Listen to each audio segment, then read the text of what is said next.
అంటే ఇప్పుడు మీరు అంటున్న దాన్ని బట్టి ఈ అసెంబ్లీలో జరుగుతున్న గందరగోళం తెలంగాణ ప్రజలకు అర్థం కావాల్సింది కూడా ఏంటంటే బీఆర్ఎస్ ప్రభుత్వం గతంలో ఉన్న బీఆర్ఎస్ ప్రభుత్వం 7 లక్షల కోట్ల రూపాయలు అప్పు చేసింది అని బట్టి అంటున్నారు. కాదు 4 లక్షల కోట్లే మేము చేసామని హరీష్ రావు అంటున్నారు. అసలు ఈ గందరగోళం ఏంటి తెలంగాణ ప్రజలకు అర్థం కావాల్సిన అవసరం ఉంది కాబట్టి దానికి మీరు ఒక స్పష్టత ఇవ్వండి. మేమేమంటున్నామంటే నిజంగా 7 లక్షల కోట్ల అప్పు అయిందా 4 లక్షల కోట్ల అప్పు అయిందా అని ఎవరు చెప్పాలి? ముఖ్యమంత్రి ఉన్నది ఎవరు? ముఖ్యమంత్రి ఉన్నది హరీష్ రావు కాదు కదా. హరీష్ రావు 2 లక్షలే అని అంటాడు. ఆయనదేం పోయింది? పరిపాలించింది రాష్ట్రానికి ముఖ్యమంత్రిగా పరిపాలించింది ఎవరు? కేసీఆర్ గారు. మరి కేసీఆర్ గారు అసెంబ్లీలోకి వచ్చి 7 లక్షల కోట్లు ఏడప్పు అయింది అని చెప్పేసి నువ్వు చర్చ పెట్టవచ్చు కదా సభలా. మరి ఎందుకు దాచుకున్నావు? నువ్వు నీతిమంతుడివే కదా, ధర్మాత్ముడివే కదా, పాపాలు చేయలే కదా. తెలంగాణ ప్రభుత్వానికి తెలంగాణ సమాజానికి నువ్వు అసలు ఏ రకమైన ద్రోహం చేయలేదు కదా. మరి అలాంటప్పుడు ఎందుకు పండుకున్నావు? ఎందుకు భయం అవుతుంది నీకు అసెంబ్లీకి రానికి?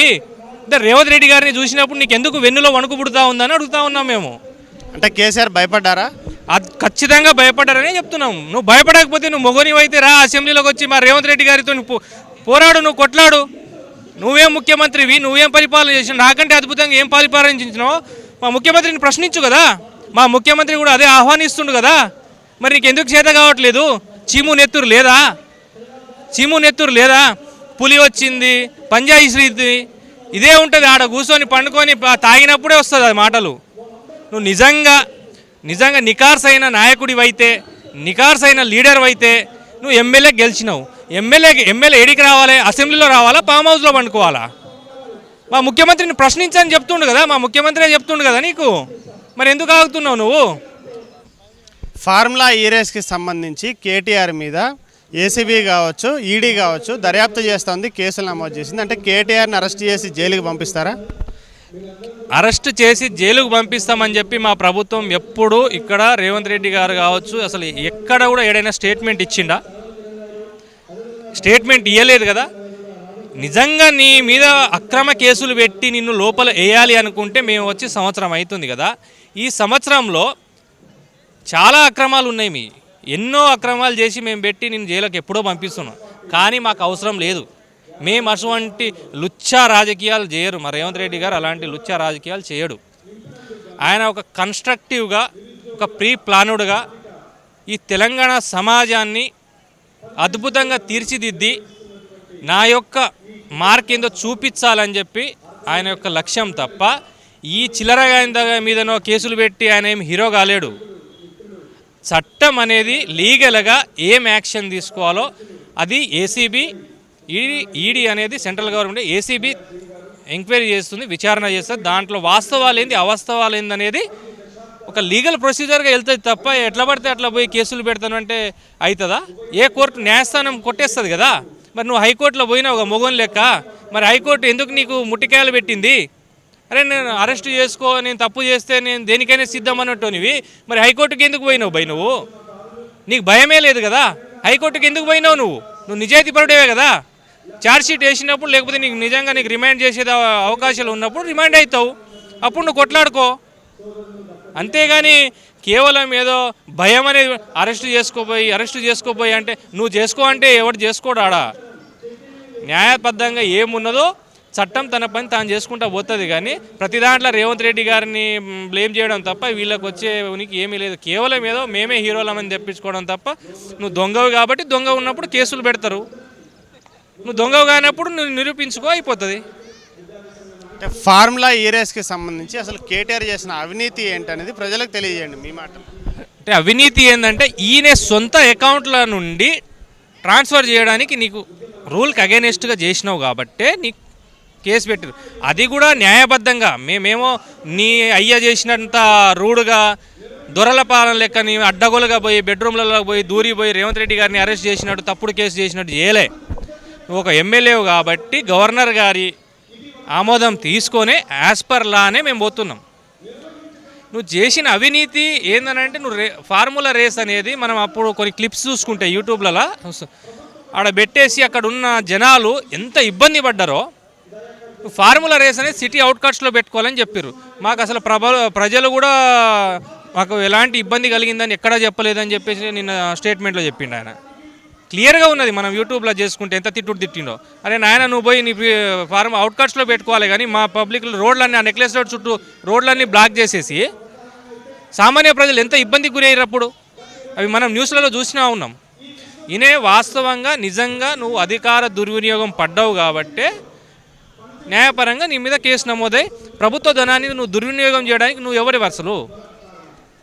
ప్రభుత్వ ధనాన్ని నువ్వు నీ సొంత స్వలాభం కోసం ప్రయోజనం చేసి ఈయన పాల్పడ్డాడు, అవినీతికి పాల్పడ్డాడు కాబట్టే ఏసీబీ విచారణ జరిచి కేసు నమోదు చేసింది తప్ప ఇక్కడ ఫ్రాడ్ అనేది లేదు. కేవలం ఆయన సొంతంగా నేను గొప్పోని, నేను శ్రీరామచంద్రుని అని చెప్పుకోవడం తప్ప దానికి మించి ఏమీ లేదు. లగచర్ల రైతులకు బేడీలు వేసింది కాంగ్రెస్ ప్రభుత్వాన్ని నిరసన తెలియజేస్తూ నల్ల చొక్కాలతోటి అసెంబ్లీకి వచ్చారు బీఆర్ఎస్ ఎమ్మెల్యేలు. నిజంగా మీరు రైతుల్ని అంత చీప్గా చూస్తున్నారా? నిజంగా రైతులని చీప్గా చూసే ప్రభుత్వము రేవంత్ రెడ్డి గారిది అయితే ఎప్పుడో అరెస్ట్ చేస్తుంటే దాడులు కూడా చేస్తుండే. వీళ్ళు కేవలం ఏందనంటే వీళ్ళే ఉసిగొలిపి ప్రభుత్వాన్ని ఒక డ్యామేజ్ చేయాలని ఒక కుట్రలో భాగంగా అక్కడ భూమి లేనివాడు కూడా అడిగిపోయి నేనే రైతని ఒక తువాల కట్టుకొని గ్రీన్ తువాలాలు కట్టుకొని కలెక్టర్ల మీద దాడి చేసిన ఆయాం ఏడైనా ఉందా? అంటే కలెక్టర్ని రేపు చంపేసినా కూడా మళ్ళీ ఏమంటారు, మీరే అంటారు ఒక కలెక్టర్ మీద దాడి చేసినా కూడా ప్రభుత్వం స్పందించలేదు అని చెప్పి మీరే చెప్తారు. లగచర్ల రైతు అనేది కేవలం వీళ్ళు డైవర్టిక్ పాలిటిక్స్ చేస్తున్నారు తప్ప ఏం చేసింది? లగచర్ల రైతుల కాడ ఏం చేసింది? న్యాయపరంగా వాళ్ళకి ఏం అన్యాయం చేసింది? ఇప్పుడు ప్రజల నుండి వచ్చిన సమస్యని ప్రభుత్వం అనేది మళ్ళీ రీకన్స్ట్రక్షన్ చేయడానికి రిటర్న్ తీసుకుంది. ఓకే, మీ సమస్య ఏది ఉందో దాని ప్రకారమే చేద్దామని చెప్పేసి వెనక్కి తగ్గింది కదా. లగచర్ల రైతుల మీద కేవలం ఈయన రాజకీయ గిరిజనులు అని చెప్పేసి గిరిజనులు వాడుకున్నాడు తప్ప ఈయన గిరిజనుల పక్షాన ఏడ పోరాడిండు? పోయినా గిరిజనులను తీసుకుని ఈయన ఢిల్లీకి కేవలం ఒక జాతిని అడ్డం పెట్టుకొని కేవలం లబ్ధి పొందడం తప్ప నిజంగా వీళ్ళకి జాతి మీద ఇది ఉన్నప్పుడు మల్లన్న సాగర్కుల ఊర్లనే లేపి ఎన్నో ఊరి అవతల వేసినావు కదా, ఊరి అవతల వేసినావు. ఇప్పటిదాకా వాళ్ళకి అడ్రస్ ప్రూఫే లేదు. అట్లా చేయలేదేమేమో రేవంత్ రెడ్డి గారు, అట్లా చేయలేదు కదా.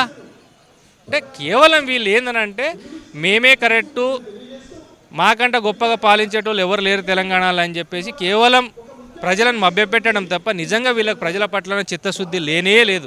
రాష్ట్రంలో అనేక చోట్ల గురుకులాల్లో కావచ్చు, సంక్షేమ హాస్టల్స్లో కావచ్చు ఫుడ్ పాయిజన్లు జరుగుతున్నాయి. దీని మీద ఏం చర్యలు తీసుకుంది కాంగ్రెస్ ప్రభుత్వం?